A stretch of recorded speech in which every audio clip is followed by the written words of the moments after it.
Hello everyone, welcome on my channel mathematics with Bhuvnesh. आज अपन रीट के अंदर जो मैथमेटिक्स है, जो गणित है, उसके बारे में डिस्कस करेंगे। वैसे आप जानते हैं कि रीट में अपने पास 4 सेक्शन है। फर्स्ट अपने पास लैंग्वेज सेक्शन है, हिंदी एंड इंग्लिश, जो भी अपन लैंग्वेज फर्स्ट और सेकंड में लें। एक अपने पास साइकोलॉजी है और एक अपने पास जो होती है, एक मैथमेटिक्स होती है और एक साइंस होती है। तो इस प्रकार अपन आज गणित के ऊपर चर्चा करेंगे कि गणित का सिलेबस कैसा है और उसमें क्या क्या टॉपिक्स हैं। और इसके बाद हर टॉपिक पर मैं वीडियो बनाऊंगा जो कि अकॉर्डिंग टू एग्जाम सिलेबस होंगे, और जो एग्जाम में जैसे टाइप के क्वेश्चन पूछे जाते हैं वो वाले सारे क्वेश्चन मैं इंक्लूड करने की पूरी कोशिश करूंगा, और मैक्सिमम क्वेश्चन आपको भी सॉल्व करने के लिए मैं वीडियो के अंदर ही दे दूंगा, तो आप उससे एक अच्छी प्रैक्टिस कर पाएंगे। आज सबसे पहले अपन इसके सिलेबस के बारे में बात कर लेते हैं गणित के। तो लगभग जो अपने पास टॉपिक्स हैं वो लगभग 17 टॉपिक समथिंग कुछ हैं, थोड़ा सा ऊपर नीचे हो सकता है, पर समथिंग 17 कुछ जो अपने पास टॉपिक्स हैं वो है। जिसमें से पहला टॉपिक जो है वो अपना है घातांक। पहला टॉपिक है घातांक। वैसे आप सभी घातांक जानते हैं। घातांक क्या होता है? जब किसी भी नंबर को, जैसे फॉर एग्जांपल 2 है, 2 इंटू 2 इंटू 2 इंटू 2, जैसे कितनी बार है 1 2 3 और 4, इस 2 के ऊपर अगर 4 लिख देते हैं, अगर किसी भी संख्या के उसका जो रिपीटेशन होता है उसको अगर घात के रूप में लिख देते हैं तो इसको घातांक कहते हैं। जहाँ पर 2 तो अपना होता है आधार और 4 होता है घात। घातांक के जितने भी नियम हैं, जितने भी कॉन्सेप्ट्स हैं, उन सब पर अपन क्लियरली विस्तृत चर्चा करेंगे। जो अपना नेक्स्ट आगामी वीडियो होंगे उनके अंदर एक एक टॉपिक्स को अपन डिस्कस करेंगे। घातांक के साथ ही एक चीज आती है करनी, मतलब जो रूट आता है अपना। अब जैसे कि रूट 2 है तो अपन जानते हैं कि भाई रूट 2 का मतलब ओनली रूट है, मीन्स तो वो 1/2 ही है। ओनली रूट का मतलब तो 1/2 ही है, यहाँ 2 लिखने की जरूरत भी नहीं है, आपको लिख दोगे तो भी रॉन्ग नहीं है। बट अगर फॉर एग्जाम्पल आपको 6 की पावर 1/8 लिखना है, देन आपको क्या प्रूव करना, कैसे शो करना पड़ता है? यहाँ 8 लिखते हैं और यहाँ 6 लिखते हैं। तो इस प्रकार इनके क्या नियम है, इनको कैसे जोड़ा जाता है, कैसे घटाया जाता है, ये कैसे आपस में गुणा होंगे, मल्टीप्लिकेशन होगा, इनका कैसे डिवीजन होगा, ये पूरा अपन क्लियरली इस घातांक वाले टॉपिक के अंदर पूरा डिस्कस इसको करेंगे अपन। अपना जो सेकंड टॉपिक है वो है बीजीय व्यंजक। बीजीय व्यंजक के अंदर किस प्रकार के क्वेश्चन आते हैं, जैसे कि x, y, z अपने जैसे कोई बीजीय व्यंजक मान लिए, a b c की टर्म में आप मान सकते हैं। तो इन टर्म्स में जो x, y, z, a b c की टर्म्स में जिस भी प्रकार के जो व्यंजक होते हैं, जैसे कि x² + 2, x² - y², ये सारे क्या होते हैं? अपने बीजीय व्यंजक कहलाते हैं। तो इस प्रकार के जो क्वेश्चन होते हैं उसमें कैसे जोड़ बाकी गुणा भाग कैसे करते हैं, ये सारे जो क्वेश्चन बनेंगे उन सबको अपन डिटेल्स में इस टॉपिक के अंदर बीजीय व्यंजक के अंदर सॉल्व करेंगे। अपना जो थर्ड टॉपिक आता है वो आता है सरल बीजीय व्यंजकों के गुणनखंड। अब मेन चीज है यहाँ पर गुणनखंड। अब आपको मेन गुणनखंड करना है, बट किसका? सरल बीजीय व्यंजकों का। अब सरल बीजीय व्यंजकों के गुणनखंड कैसे करेंगे अपन? जैसे कि मान लीजिए कि आपके पास ये सरल बीजीय व्यंजक है। अब इसके गुणनखंड के लिए आपके पास सीधा सूत्र है a² - b²। For example a² - b² कैसा होता है? a + b और a - b। तो ये क्या हो जाएगा अपना? ये से formula x - y, x + y। वैसे ये भी एक फॉर्मूला है, ये भी एक बीजीय व्यंजक है अपना। a और b में बीजीय व्यंजक है, क्योंकि a और b क्या है? दोनों ही बीजीय व्यंजक है, चर हैं अपने। ये सारे क्या होते हैं? चर होते हैं। 2 टाइप की राशियां होती है, एक तो होती है चर और एक होती है अचर। जो अचर होते हैं वो जैसे 3 4 5 6 जो अपनी संख्याएं होती है वो सब अचर है। और जिन व्यंजकों में अपन कुछ भी मान रख सके, जैसे कि x की वैल्यू अपन 1 2 3 4 कुछ भी ले सकते हैं, तो वो चर हो गए। तो वो जितने भी चर हैं वो सारे बीजीय व्यंजक के अंतर्गत आते हैं अपने। तो इस प्रकार से सरल बीजीय व्यंजकों के गुणनखंड में अपने पास लगभग बहुत सारे फॉर्मूले हैं, 15-16 जो फॉर्मूले हैं उन सबको अपन विथ डिटेल डिस्कस करेंगे सरल बीजीय व्यंजकों के गुणनखंड के टॉपिक के अंतर्गत। अपना जो चौथा टॉपिक है सरल बीजीय व्यंजकों के गुणनखंड के बाद जो अपना चौथा टॉपिक है वो है एक घातीय रेखीय समीकरण। एक घातीय रेखीय समीकरण।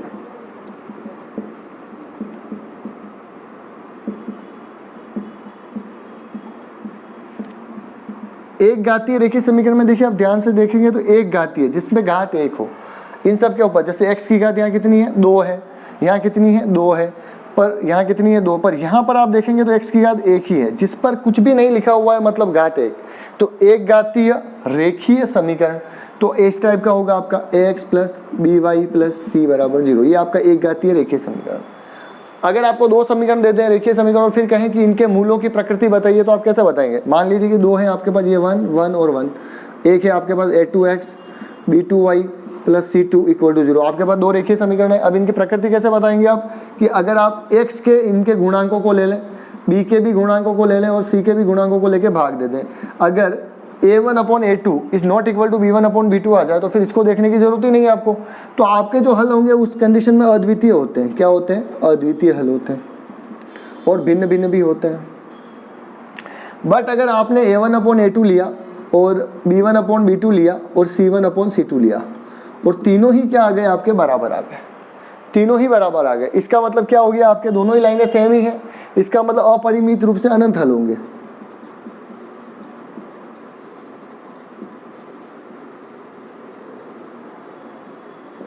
बट अगर आपने ऐसा लिया a1 upon a2 is not a1 upon a2 equals to b1 upon b2 और जो c1 अपॉन c2 है वो नॉट इक्वल में आ जाए, तब आपकी दोनों रेखाएं क्या हो जाएगी? समान होता है। देखो ऐसी कंडीशन में क्या होती है? दोनों रेखाएं काटती है, तो जो काटान जो बिंदु होता है वो अपना क्या होता है? अद्वितीय हल होता है।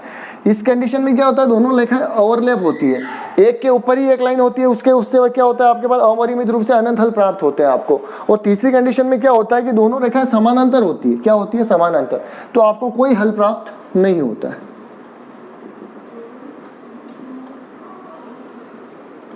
इस प्रकार से अपने कितने टॉपिक हो गए? 1 2 3 और 4, एक घातीय रेखीय समीकरण।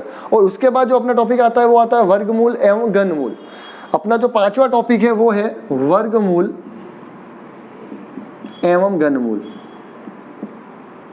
वर्गमूल और घनमूल की अपन शॉर्ट मेथड से वर्गमूल और घनमूल कैसे निकालें उसको समझेंगे, क्योंकि वर्गमूल और घनमूल के ऊपर लगभग बहुत सारे क्वेश्चंस अपने अंदर आते हैं जो कि सिलेबस के अंदर हैं। वो सारे उन सारी टाइप के क्वेश्चंस को अपन सोल्व करेंगे जो कि एग्जाम के हिसाब से इंपॉर्टेंट है, वो भी शॉर्ट मेथड से। शॉर्ट मेथड से निकालने में क्या होगा? आपको थोड़ा सा बेनिफिट है। वैसे आप जानते हैं वर्गमूल निकालने की मेथड्स, फैक्टराइज मेथड है, गुणनखंड विधि और सब्ट्रैक्शन मेथड, वो तो काफ़ी खैर लॉन्ग मेथड है। तो और एक अपनी शॉर्ट मेथड भी है, जैसे गुणनखंड के बाद जैसे भाग विधि जो है, जैसे भाग विधि से अपन करते हैं, परंतु अपन वो लॉन्ग वे मेथड तो है ये, पर शॉर्ट मेथड से भी इसको सॉल्व करने की ट्राई करेंगे। इस टाइप से अपने ये जो पांचों यूनिट बने हैं, ये जो पांचों टॉपिक है, इससे अपना बन गया है यूनिट नंबर 1। ये यूनिट 1 आपका कंप्लीट हो गया है गणित का। जो आप में आपके टॉपिक हो गए 1 2 3 4 और 5, ये पांचों टॉपिक मिलके आपका फर्स्ट यूनिट कंप्लीट हो गया। अपना जो छठा टॉपिक है वो है सरल एवं चक्रवृद्धि ब्याज। सरल और चक्रवृद्धि ब्याज वैसे नाम से ही क्लियर है, आपने काफी बार पढ़ा भी होगा सरल और चक्रवृद्धि ब्याज। जिसमें सरल ब्याज कैसे निकालते हैं अपन? सरल ब्याज का जो फॉर्मूला होता है, सिंपल इंटरेस्ट कहते हैं उसको अपन शॉर्ट फॉर्म में। सरल ब्याज, साधारण ब्याज, साधारण ब्याज PRT अपॉन 100। P का मतलब हो गया अपना मूलधन इंटू दर इंटू समय बटा 100। अब इसके अंदर कितने ही प्रकार के सवाल हो सकते हैं जिसमें आपको दर और समय अलग अलग दे के रखे होंगे, या कभी आपको मूलधन निकालना होगा और सरल ब्याज दे देंगे। इस प्रकार के सारे जितने भी प्रकार के सवाल होंगे सब अपन इसमें सॉल्व करेंगे। अब चक्रवृद्धि ब्याज, चक्रवृद्धि ब्याज का फॉर्मूला क्या होता है? जिसमें चक्रवृद्धि ब्याज निकलता है अपना कंपाउंड, जिसमें मिश्र धन निकलता है, आपको पता होगा मिश्र धन बराबर होता है मूलधन 1 प्लस दर की पावर 100। इस मिश्र धन से अगर आपको चक्रवृद्धि ब्याज निकालना हो, जिसको अपन कंपाउंड इंटरेस्ट कहते हैं, CI कहते हैं, तो ये होता है आपका मिश्र धन। मिश्र धन में से आप क्या घटा दें? मूलधन को माइनस कर दें, तो आपका निकल जाएगा चक्रवृद्धि ब्याज। अब यहाँ पर दर कितनी बार 6 मासिक होती है, त्रैमासिक होती है। इस प्रकार के से अलग अलग प्रकार के सवाल इसमें बनेंगे जो कि अपन इस टॉपिक के अंतर्गत सरल एवं चक्रवृद्धि ब्याज के अंतर्गत सॉल्व करेंगे। 7वां टॉपिक है वो है लाभ और हानि। लाभ और हानि से आप परिचित ही हैं, जीवन में लाभ और हानियां चलती रहती हैं। तो ये वही वाली लाभ हानि है कि जो अपन ने किसी चीज़ को ज़्यादा में खरीदा, कम में बेच दिया, कम में खरीदा, ज़्यादा में बेच दिया। इस तरीके से आप जानते हैं कि लाभ और हानि में 2 टर्म काम करती है। एक तो काम करता है क्रय मूल्य, एक काम करता है विक्रय मूल्य। मान लो कि आपने किसी चीज़ को ज़्यादा में खरीदा है और कम में बेच दिया, मतलब आपका क्रय मूल्य ज़्यादा हुआ, आपने ज़्यादा में खरीदा, ज़्यादा में क्रय किया, तो क्रय मूल्य ज़्यादा हो गया और विक्रय मूल्य क्या हो गया आपका, कम हो गया। इसका मतलब क्या हो गया आपका, क्रय मूल्य ज़्यादा है तो क्रय मूल्य में से अगर मैं विक्रय मूल्य को माइनस करूंगा तो क्या आ जाएगा आपका, क्रय मूल्य में से विक्रय मूल्य, क्रय मूल्य ज़्यादा है तो आपको क्या होने वाली है यहाँ पर, हानि होने वाली है। क्या होने वाली है, हानि। बट अगर आपका विक्रय मूल्य ज़्यादा है, अगर आपने किसी चीज़ को क्रय मूल्य जो है वो तो उसका कम है और विक्रय मूल्य उसका अधिक है, तो आपको क्या होगा, लाभ होगा। तो आप जो लाभ निकालेंगे, आपका लाभ कैसा होगा, विक्रय मूल्य माइनस क्रय मूल्य, विक्रय मूल्य माइनस क्रय मूल्य। अब अगर आपको एक क्वेश्चन यहाँ पर यह भी बनता है कि प्रतिशत लाभ प्रतिशत हानि, तो एक बात आप अच्छे से याद रखें कि आपका जो भी प्रतिशत लाभ होगा, जो भी प्रतिशत हानि होगी, वो हमेशा क्रय मूल्य पर निकलेगी, हमेशा क्रय मूल्य पर निकलेगी। तो प्रतिशत हानि निकालनी हो, जैसे फॉर एग्जांपल प्रतिशत हानि, तो आपका हानि तो यही रहेगी, क्रय मूल्य माइनस विक्रय मूल्य डिवाइड बाय क्रय मूल्य। मैंने क्या कहा आपको कि हमेशा क्रय मूल्य पर निकलेगी और प्रतिशत है इसलिए इंटू क्या हो जाएगा, 100। इसी प्रकार से प्रतिशत लाभ निकालना हो तो आपका विक्रय मूल्य माइनस क्रय मूल्य अपॉन क्रय मूल्य इंटू 100। तो इस प्रकार आपका प्रतिशत हानि और प्रतिशत लाभ। तो लाभ वाले टॉपिक में अपन इन सब टॉपिक्स को और डिटेल से डिस्कस करेंगे। इसके अंदर जो जितने क्वेश्चंस बनते हैं उनको भी आगे अपन डिस्कस करेंगे।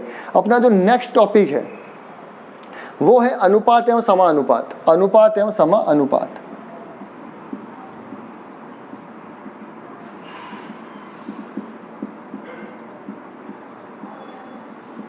अनुपात और समानुपात में अपन ये चीजों को डिस्कस करते हैं। कोई चीज अगर अनुपातिक है, 2:3:4, मान लो कि आपके पास, जैसे एग्जांपल लेके अनुपात समानुपात को समझाने की कोशिश करता हूं मैं कि जैसे कोई चीज़ है आपके पास 300 है, 300 है, वो टोटल है, कुल आपके पास 300 है और उसको बांटना है 2:3:5 में, 2:3:5, या यूँ समझ लें कि 1:3:5 में, 1:3:5 में। तो इस प्रकार, तो जैसे मान लिया ये ए का है, ये बी का है, सी का है, तो अनुपात अनुपात में क्या करते हैं अपन, अनुपातों का योग निकालते हैं और फिर उस अनुपात के अकॉर्डिंग उसको अलग अलग करते हैं। जैसे कि इसके ए के लिए, तो ए के लिए क्या होगा, इसका अनुपात तो 1, अनुपातों का योग हो जाएगा 5 + 3 + 1, 9 हो जाएगा आपका। तो यहाँ आ जाएगा 9 और यहाँ आ जाएगा आपका 300। तो यहाँ से आपका ये कट जाएगा। इसको कटने के बाद जो वैल्यू आएगी आपकी 3 की टेबल से, ये 300 और 300/3, लगभग 33.3 समथिंग कुछ आएगा। ये आपके ए का क्या हो जाएगा, ए की जो पार्टनरशिप है वो एक ही हो जाएगी। अगर अपने को बी की निकालनी है तो क्या करेंगे, यहाँ ए की जगह 1 की जगह क्या लिख देंगे 3, सी की निकालनी है तो 1 की जगह क्या लिख देंगे आप 5। इस प्रकार से ये क्या होगा, पेमेंट डिवाइड हो जाएगा। तो इस प्रकार से अनुपात समानुपात में अपन अनुपातिक वैल्यू को डिवाइड करने की कोशिश करते हैं। अपना जो 9वां जो टॉपिक है वो है साझा। साझा में क्या होता है कि अलग अलग जो पार्टनर्स होते हैं वो अपनी पूंजी को साझा करते हैं किसी कंपनी के लिए, किसी बिजनेस के लिए, और अलग अलग समय के लिए लगाते हैं। जैसे फॉर एग्जांपल ABC कोई 3 पार्टनर हैं, इसने अपना 10,000 रुपये लगाए, इसने 5,000 रुपये लगाए, इसने 20,000 रुपये लगाए। अब यहाँ पर क्या है, मूलधन क्या है, ये जो मूलधन है ये क्या है, अलग अलग है। यानी साझा में क्या होता है, मूलधन अलग अलग होता है, हो भी सकता है समान भी हो सकता है, पर जनरली मूलधन अलग अलग होता है। अब यहाँ पर जो ये तीनों जो पार्टनर हैं, ये जो मूलधन लगाने का जो समय है, मूलधन को लगाने का जो समय है ये भी अलग अलग होता है। हो सकता है इसने 2 वर्ष के लिए लगाए हों, इसने 3 वर्ष के लिए लगाए हों, हो सकता है इसने 6 माह के लिए ही लगाए हों, मतलब 1/2 माह, 1/2 वर्ष। तो इस प्रकार के सवालों में क्या होता है, जब जो पार्टनर्स होते हैं उनको लास्ट में जाकर हानि होती है या लाभ होता है, तो उन लाभ और हानि को उनको बराबर बांटने के लिए साझा के प्रकार के सवालों को हम हल करते हैं, इस लाभ और हानि को निकालने के लिए।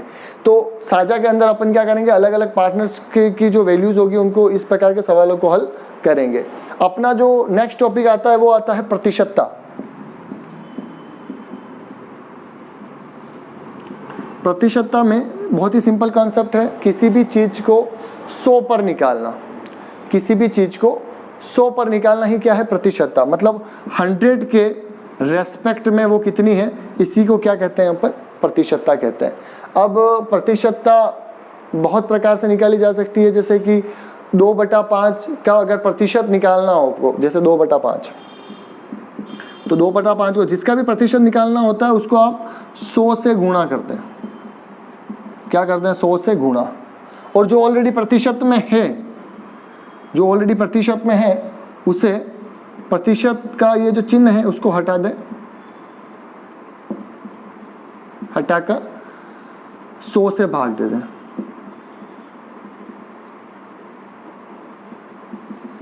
ठीक है, जैसे कि यहाँ पर इसको प्रतिशत में बदलना है तो 100 से गुणा कर दिया अपन ने, ये कितनी बार कट जाएगा, 20 बार, ये कितना आ गया 40%, यानी 2/5 कितना हो गया है, 40% हुआ। तो ये हो गई अपनी प्रतिशतता। और यूनिट 2, ये जो चल रहा है अपना यूनिट 2 है, और यूनिट 2 का जो अंतिम टॉपिक जो है वो अपना है जन्म मृत्यु दर, जन्म मृत्यु दर और जनसंख्या वृद्धि एवं ह्रास।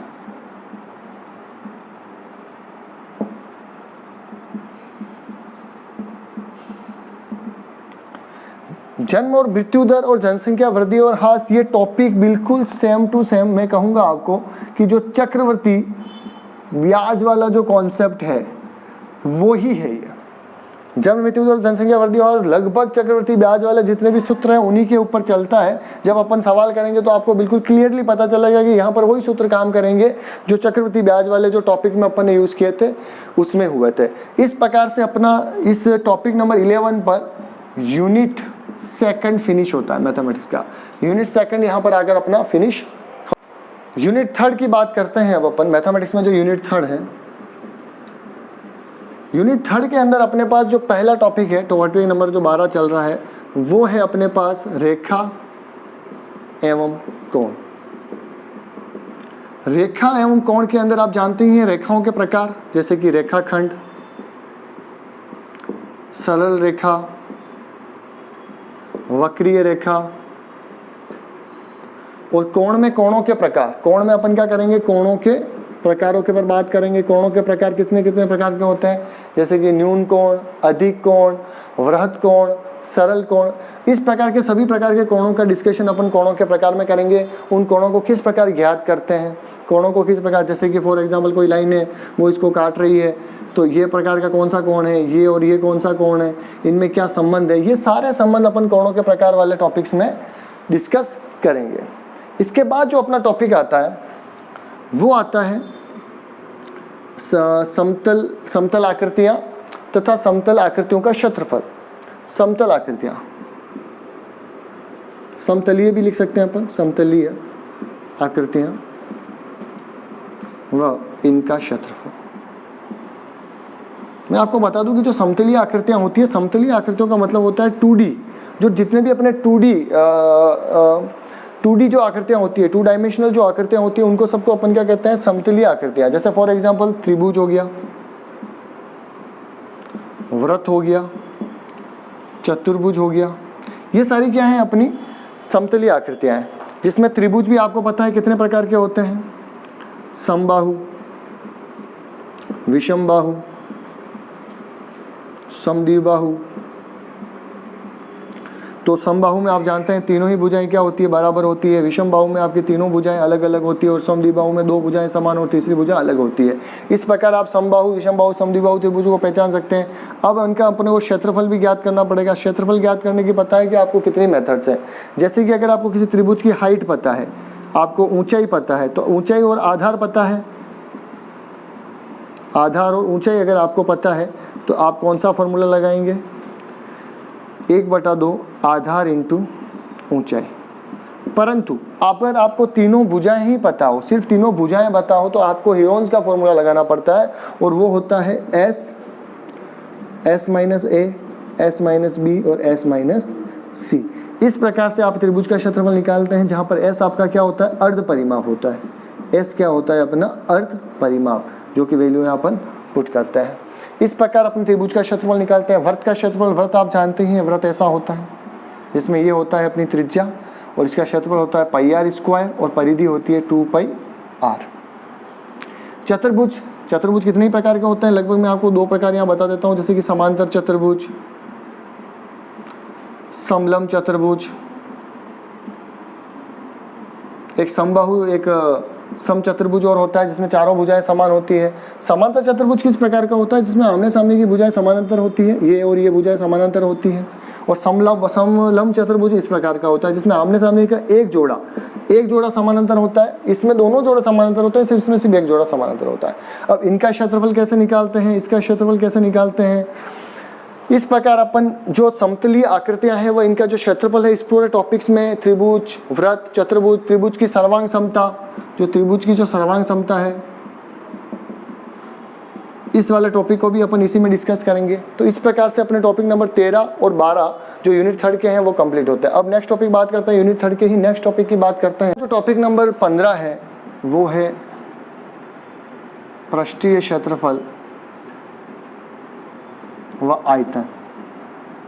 कभी भी आप ध्यान रखें कि जो आयतन वर्ड आता है वो आता है 3D के लिए। आयतन वर्ड जो है वो 3D स्ट्रक्चर्स के लिए आता है, जैसे कि फॉर एग्जांपल घन, घनाभ और बेलन, लंबवर्तीय बेलन,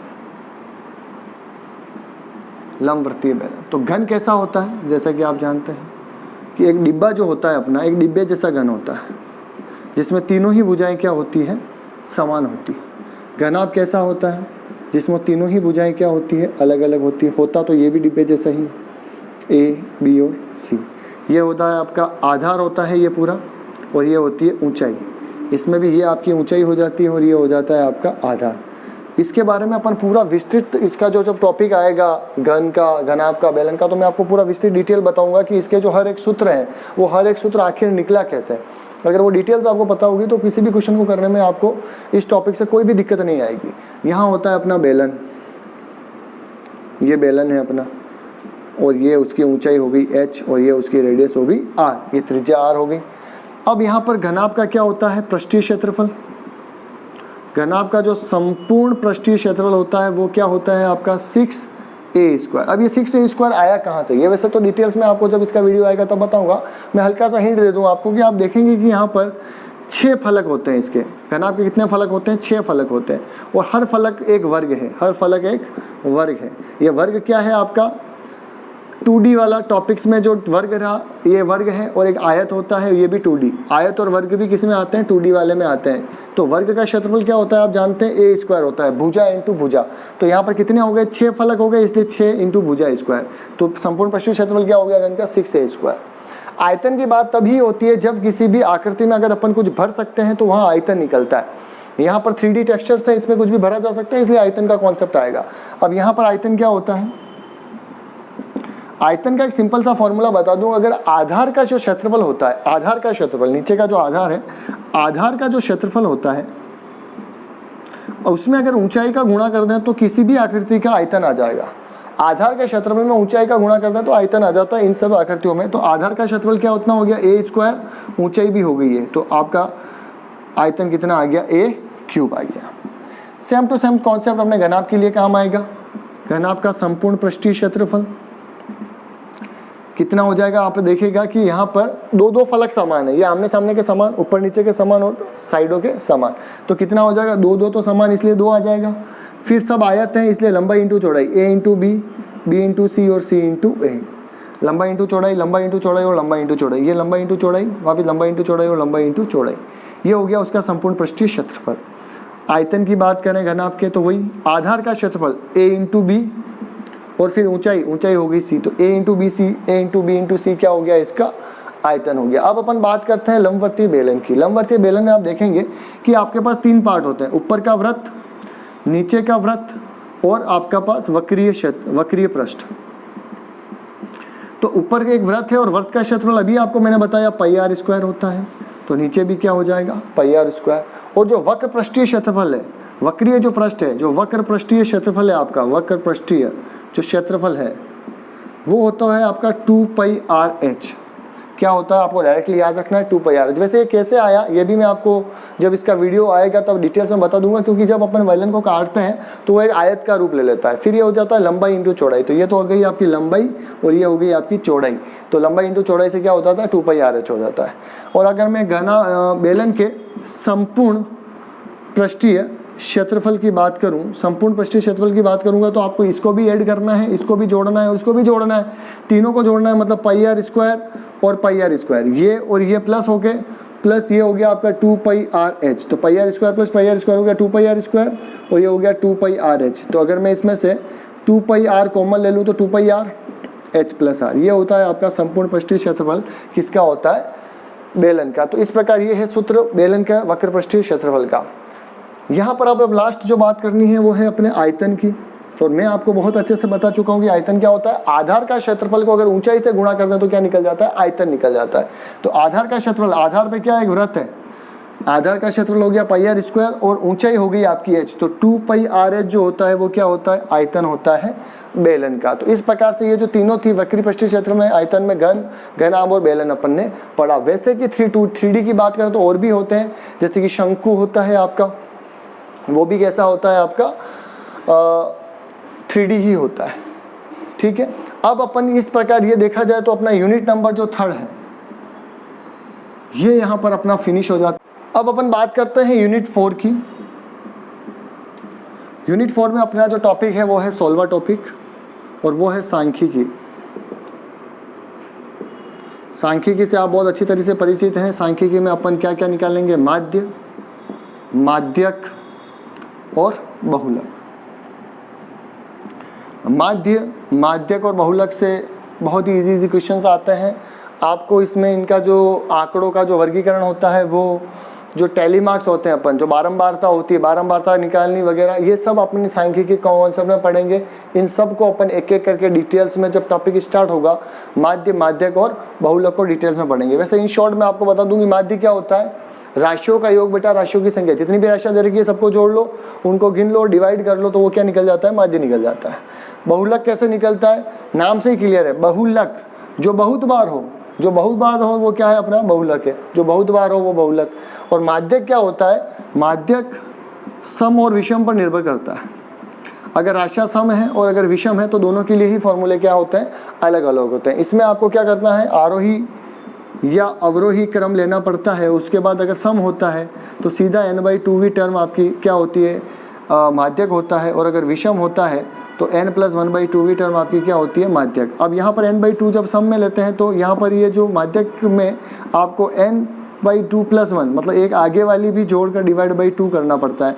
मतलब एक तरीके से देखा जाए तो इसमें वापस एक माध्य निकालना पड़ता है, किसका किसका, n/2वीं टर्म प्लस n/2+1वीं टर्म, मतलब एक तो n/2 वाली और एक उसके आगे। मान लो कि आपके पास 5वीं टर्म आ गई, 5वीं टर्म आ गई, मतलब आपके पास n आ गया 6, तो आपका फॉर एग्जांपल n 6 पर बात कर लेते हैं, n बराबर 6 आया तो आप क्या निकालोगे, n/2 मतलब 6/2 निकालोगे, मतलब तीसरी टर्म। तो आप क्या करोगे, तीसरी वाली टर्म प्लस चौथी वाली टर्म को क्या कर दोगे, दोनों को जोड़कर डिवाइड/2 करोगे तो सम की कंडीशन आएगी। तो इसको और भी डिटेल्स में अपन देखेंगे, माध्यक को, बहुलक को, जब अपना सांख्यिकी वाला टॉपिक आएगा। अब इसके बाद आता है टॉपिक नंबर अपना 17 और वो है लेखा चित्र। बहुत ही इजी टॉपिक है लेखा चित्र। लेखा चित्र में आप तरह तरह के, जैसे कि बार ग्राफ, जिसको अपन दंड आरेख भी कहते हैं, और इसको आप एक और जो आपका पाई चार्ट होता है, पाई चार्ट को आप क्या कह सकते हैं, वृत्तीय आरेख, बार ग्राफ, पाई चार्ट, इस प्रकार के ग्राफों को अपन डिस्कस करेंगे। अब यहाँ पर पाई चार्ट जो होता है वो तो गोल होता है, बार ग्राफ आपका इस प्रकार का होता है। क्वेश्चन आपका हमेशा कभी भी ग्राफ बनाकर भी उसकी डिटेल्स पूछी जा सकती है।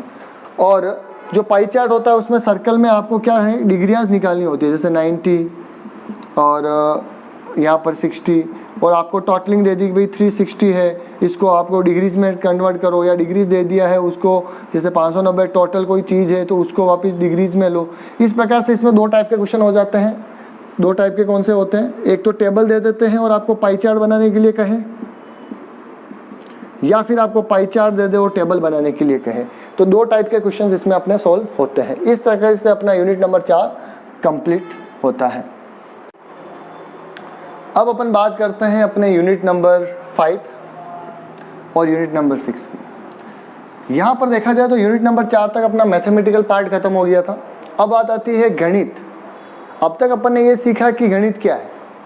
अब अपन ये सीखेंगे कि जो गणित अपन ने सीखी है उसको पढ़ाएं कैसे, उसको पढ़ाया कैसे जाता है। तो इसके अंतर्गत यही आएगी गणित की प्रकृति कैसी है, उसकी तर्क शक्ति कैसी है। आप जानते ही हैं गणित की प्रकृति कैसी है, आप गणित के विद्यार्थी हैं सभी। गणित की प्रकृति कैसी होती है, लॉजिकल होती है, सत्यापित होती है।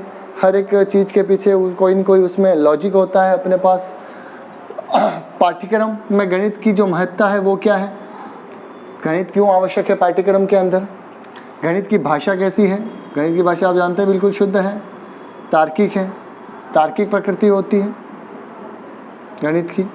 और सामुदायिक गणित कि समुदाय में गणित का क्या महत्व है, सामुदायिक गणित क्या है। यूनिट 6 में अपन मूल्यांकन के बारे में सीखेंगे कि मूल्यांकन किस किस प्रकार से लिया जा सकता है, किस किस प्रविधियों से लिया जा सकता है।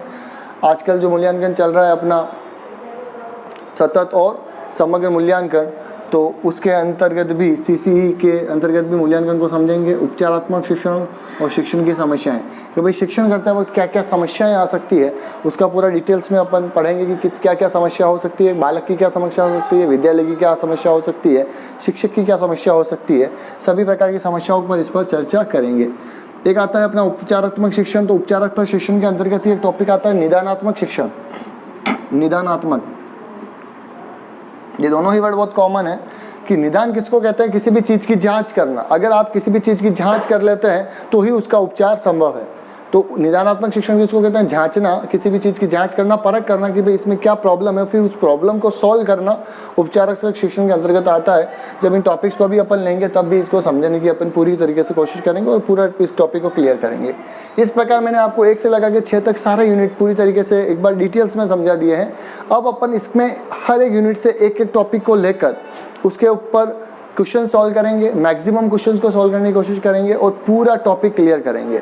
जो सबसे पहला जो अपना टॉपिक है वो है यूनिट 1 का घातांक, घातांक एवं करनी। तो घातांक और करनी सबसे पहले अपन डिस्कस करेंगे अपने अगले वीडियो में। और थैंक यू फॉर वॉचिंग, और आप मेरे साथ जुड़े रहें और अपन को इस तरीके से रीड की बहुत ही अच्छी तरीके से तैयारी करेंगे। मैं आपको जल्द ही इस अपने चैनल पर इंग्लिश के भी जो ग्रामेटिकल पोर्शन के वीडियो हैं वो भी अवेलेबल करवाऊंगा, और जो साइकोलॉजी के वीडियो हैं वो भी मैं अवेलेबल करवाऊंगा। और हिंदी के भी जो ग्रामेटिकली कुछ टॉपिक्स हैं जो काफ़ी इंपॉर्टेंट है, उसमें जो मैक्सिमम क्वेश्चन बनते हैं उनको भी अपन डिस्कस करेंगे। Thank you for watching, thank you so much.